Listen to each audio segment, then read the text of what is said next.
Hello there and welcome back. So this is the second time I'm recording this video because the first one I recorded, I forgot to push the record button. So I was talking for half an hour to myself. Anyway, recently I have been working with Kubernetes more and more, and I thought to myself, why not put together basically a home lab? And I'm going to show you how you can put together your own home lab with the help of CentOS 10 machines. So CentOS 10, centos.org. We are going to use from the RPMs. I downloaded the net installer version, and it's the CentOS 10 stream. So basically, what I did is to create 3 machines.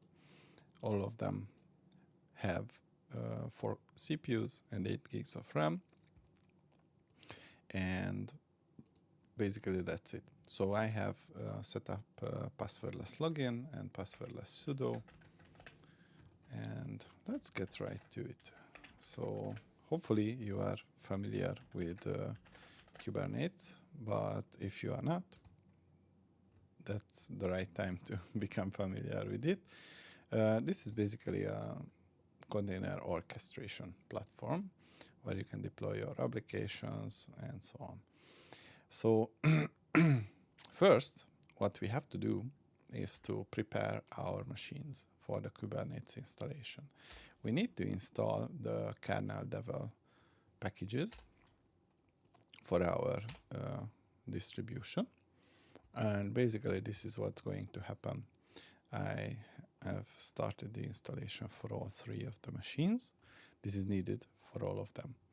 And basically, once the installation is complete, I am going to load the necessary modules.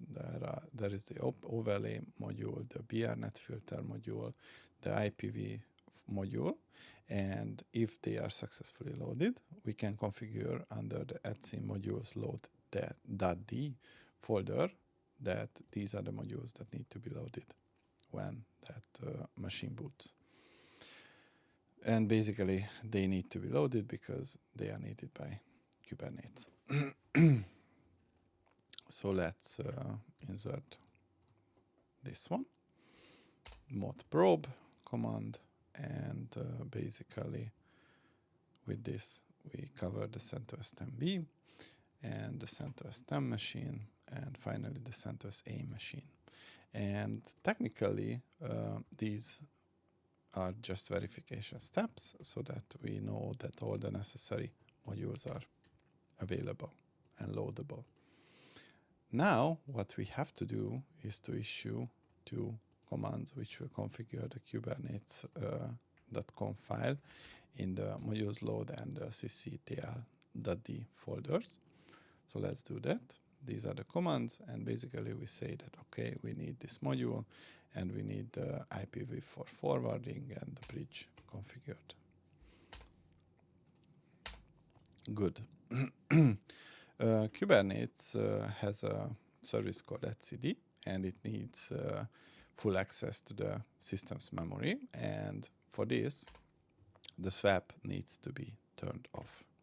So with the swap off -a we can turn off the swap, and with this command we reconfigure the etc tab. So basically the swap configuration part is commented out. It will put a hashtag at the beginning of the line. So let's do this for the 2 other machines. And good. Now we can configure the Docker repository, because we are going to need the repository, and we can install the containerd.io package. Let's do that for all of these machines. And one more. And one more. Good. Once the containerd is installed, we have to configure the file. So basically, we are going to create the default configuration. And in the configuration part, what we also have to do is to enable the system DC groups. And we can do that by saying vi and config toml run C options. As I said, run C options. And it's important that you set it to true in this section, because otherwise you are going to see error messages. So let's do that for the other two machines. Run C options. And this is also true. And save it. And the last one, vi config file run C options. So that's going to be it. Once this is done, we can either verify it or say that, okay, what? Run C options. Good. Why do I have this line in the output? Anyway, so now we can use the systemctl command to enable the containerd service on all the machines. And what I usually do is to use the systemctl disable --now firewall D. With this, I stop and disable the firewall D service, so it basically won't start when the machine reboots. Otherwise, you would have to take care of allowing through a couple of ports. So basically, that's the 6443, the 2379, and 2380, and some other ports.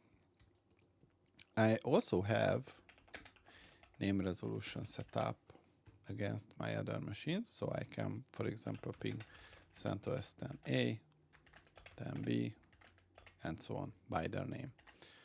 And we can do this by the etc hosts.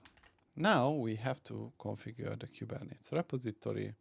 We are going to use Kubernetes repository 1.32, and we have to do this on all of the other machines.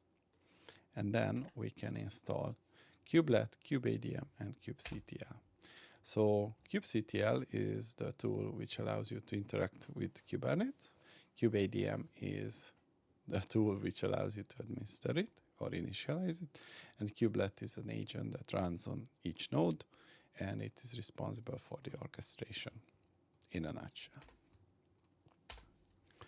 And after the installation is complete, we will have to enable the kubelet service.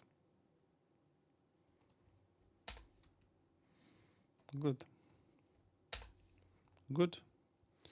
And once the service is enabled, we are going to give each of the machine a reboot. And after the machines come back, we are going to pick one node which is going to become our master. And this is going to be the CentOS 10 machine. And there we have to initialize the pod network. So the pod network will be the network on which the pods are going to communicate. And we can do this by the kubeadm init pod network, and we pick a subnet on which these pods are going to communicate.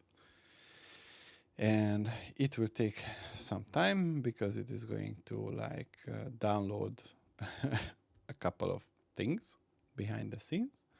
And after the download completes, we have to initialize our admin.conf file. And basically, this is going to be what is used by kubectl to interact with our cluster. Let's just wait for it to complete. Oh, and by the way, I have recently found a nice tool. It's called SSHS, which you can install. And basically, it is going to read up your SSH config file, give you a menu. You can also search this menu. And if you found your host, you can hit enter and it will connect. It's just a pretty nice tool. And guess what? It's written in Rust. So it's just a fun fact. Okay, now the config is done. We have to create our .cube folder in the home folder of our user. I'm going to use root. You can use whichever user you feel like using. Once this is done, we can copy the admin.conf to the .cube folders config file, and then we can change the permissions. So basically, it is going to adjust the kubeconfig permissions, and if you check it, you can see that only the root user is going to have access to it. Good. So we are kind of halfway there, and there is a project called Calico, and it's basically open source project with active development, and basically it allows you to provide networking and security to your Kubernetes cluster.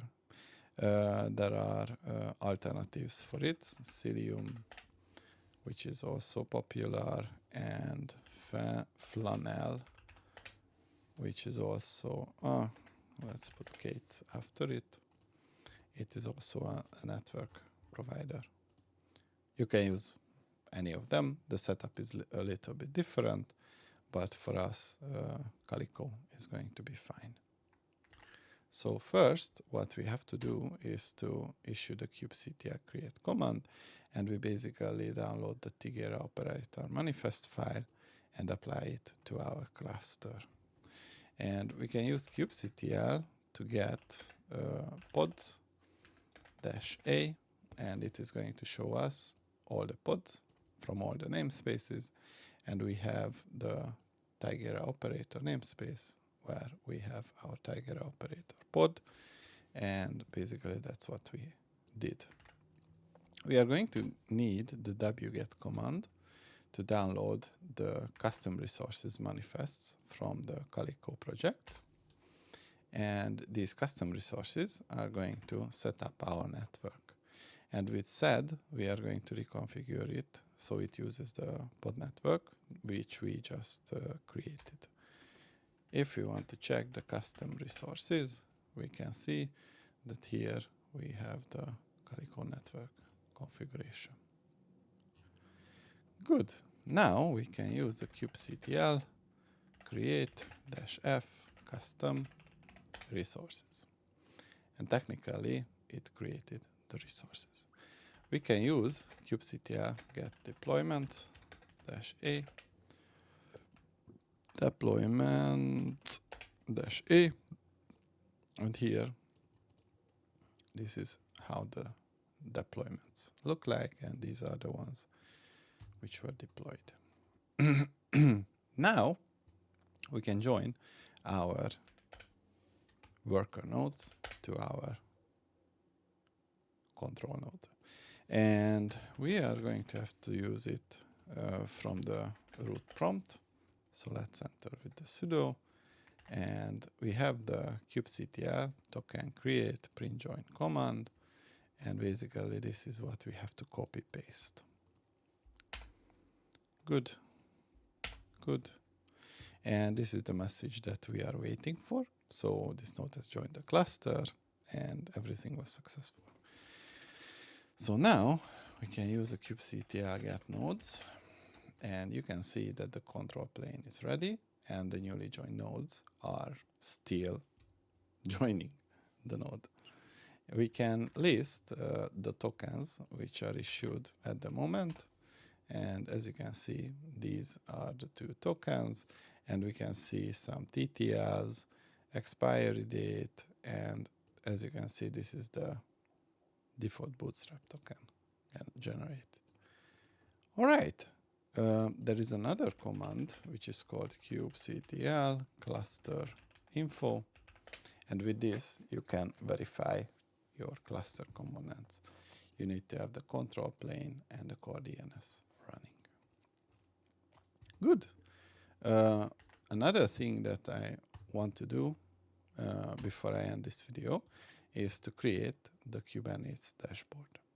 And basically, this is the command for that. We are using the official Kubernetes repositories dashboard component, and the kubectl get deployments dash a is going to show us that this is being deployed. So you can see that there are containers which are still in progress, but most of them are ready. We have the Calico system, which is still in progress, and the dashboard matrix scraper. Oh, now the matrix scraper is ready. Oh, Whisker was ready, but now it's not. Okay, perfect. Everything is ready. In order to access the dashboard, we have to create a service account. And we can use the following manifest file to create the account. And basically, it says that let's create an admin user for the Kubernetes dashboard namespace. And this is going to be a cluster role binding, a role-based access control, and it is going to be a cluster administrator. Good. And we can use the kubectl apply -f sa. And basically, this is how we can create it. And then I would like to create a proxy as well. Actually, it's not really a proxy. It's just going to be a service which is going to use a node port to expose the dashboard running on the centos 10 machine. So I can use my browser from my host machine to access it. And that's what's defined here. And this is the node port. And we say that the node port where it is exposed is the 32,443. And this is the port mapping. So the port from the container is mapped to the target port 8443. Good. Let's apply it. And it's now configured. Let's see how the nodes are. Get nodes. Every node is ready. Perfect. And one more thing we need is going to be a token for the admin user. And we can create it with the following command. Basically, we say that the kubectl in the Kubernetes dashboard namespace create a token for the admin user. And if everything goes well, we should be able to log in. I think I have it in the tab. Basically, it's available over HTTPS. That's why the error message, because it's a self-signed certificate, and we want to use the token which was just created. And that's it. So here we can select the namespace which we want to visit. We can check the pods, the deployments, and whatever we have. And by the way, the default namespace is going to be used by us unless we specify a specific namespace. All right, there is going to be one more thing that we need, and it's going to be like a storage or volume claim that I want to configure. And we can do this by first checking the get storage class. And it says that currently there is no storage configured in my cluster. And we have a manifest file from Rancher. We are going to have a video about Rancher as well. And it's the local path provisioner.